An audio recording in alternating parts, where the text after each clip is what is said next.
Every year, July 4th brings a lot of excitement to all the Americans. Yes, in July 4th, 1776, we received the independence. That was in the 18th century. But in the 16th and the 17th century, Christianity was brought to America.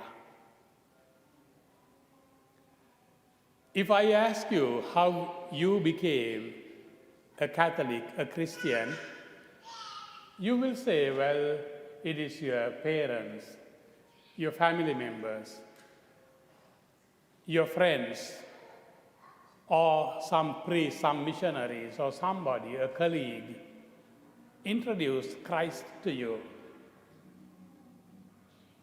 Have you introduced Christ to anyone else? Today, the gospel speaks of sending out the disciples. Yes, last Sunday, we meditated on the theme of the discipleship.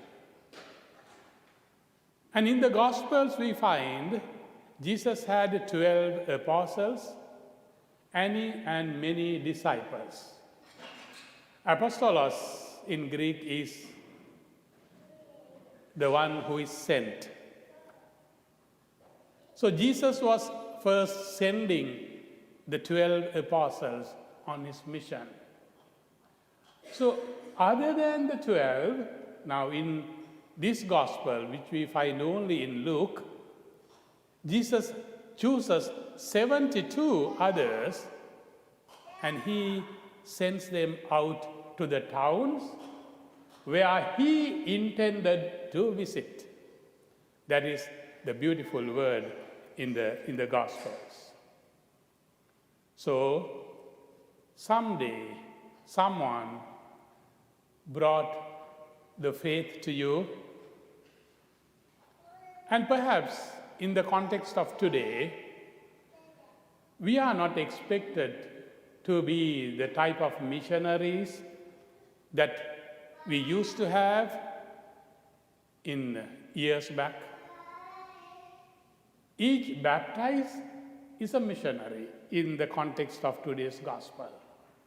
Christianity is not something for someone to hang on by himself or herself.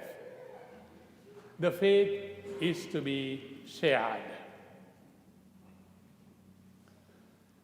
We are expected to preach, to take the gospel of the Lord to various situations in our life.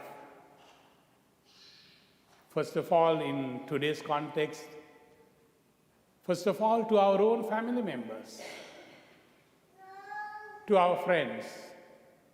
We need to take the word to our colleagues at work.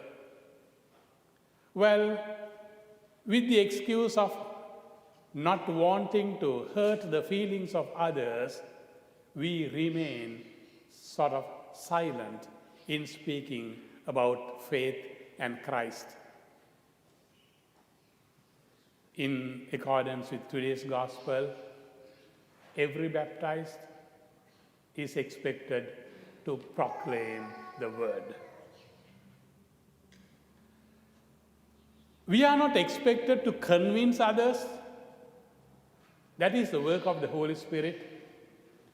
But when we are convincingly speaking about the Lord, the Gospels, and the Gospel message, and the Christian values, then the Lord, the Holy Spirit do the rest. Again, in the Acts of the Apostles, we find Peter, an uneducated fisherman, preaching, and according to the Acts, Peter preached 3 sermons and he was able to gather about 3,000 people. We preach about 3,000 sermons and not even 3 persons are convinced or are won to our faith. Because perhaps we are not convinced of what we are doing. Years back, I met one youth in my first year of priesthood. And he comes from a very elegant family, well-to-do, well-educated, well-respected and accepted in that parish. And father is a sort of a rebellion. He would come out and express his ideas openly. Even the bishop of the diocese that time, he was also a little scared of this person.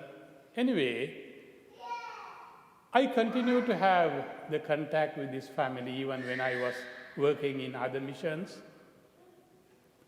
This good-looking young man, he was doing well in his studies. Then he got a good job in a bank. In my country, to be working in a bank, one needs some kind of education, qualifications, and it guarantees a career, good career in future. So this boy, he had a girlfriend, and also he was working in the bank. But time to time, he used to come to my mission and was interested in faith, and he was involving himself in the activities which I had in my parish back there. So, since he was interested in all the congregations, like the Franciscans or the Jesuit, Benedictines, Holy Cross, whatever the congregations available in Sri Lanka, I was introducing him in a practical way by taking him to those monasteries or religious congregations so that he could have one-to-one experience. And after some months or years, I finally took him to the Jesuit order. And on the way back, he spent about 6 hours or 7 hours there. On the way back in the vehicle, he was telling me, "Father, I seem to like that congregation." Well, without telling him anything, I told him, "Well, you come and meet me next Sunday." So he did come the following Sunday. And he was still telling, "Father, I like that congregation." Then I said, "Well, then, you take 1 year or 2 year leave from the bank. You can try out with that congregation. Then if you do not like it, well, you can get back to your work." Because most importantly, I was worried about if he makes a wrong decision, I would have been held responsible for the failure in his life, to have made a bad decision for him in his life. So I was scared for that. And knowing the family background added to that. So I told him, "Well, you could take 2 year leave." He told me, "Father, I left the job." 2 days before I left the job, and I went to my girlfriend's house. I spoke to her parents, and I said goodbye. Now I want to enter that religious congregation. I was literally sweating because of this kind of response. Well, eventually we took him to the Jesuit order. For 3 years he was in the novitiate. Then in that order, before philosophy or theology, they are exposed to specialize in any field that they want to. He was good in science, so he was offered a 4-year degree course in India on microbiology. He did. After 4 years, once he got the certificate, I was comforted because I know now, even if he were to leave the seminary, he has some assurance of his future.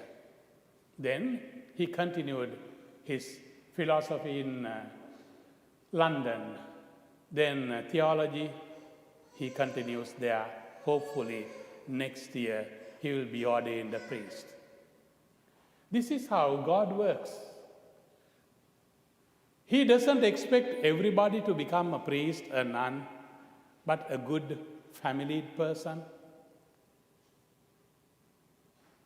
And such exemplary way of life is itself Christian discipleship. God is sending us, sending you and me to various people in various needs. Those who are alone, those who do not have anyone, those who have lost their hope in life, those who are discouraged in life, those who are confused in their life, those who do not know how to make a decision in their life. God is sending you and me to the places where He intended to go. And that is the expectations of each Christian, each baptized. Once we do that, as we heard in the second reading, the credit is not to us. St. Paul, having been a good missionary, having sacrificed everything, he says, if I am to boast about anything, I will be boasting about the cross of Christ. So, once we are convincingly speaking about faith and the gospel, then the Holy Spirit will take the next step to convince the people. You and I became Catholics or Christians thanks to somebody else. Are you ready to introduce or to proclaim the word to someone else?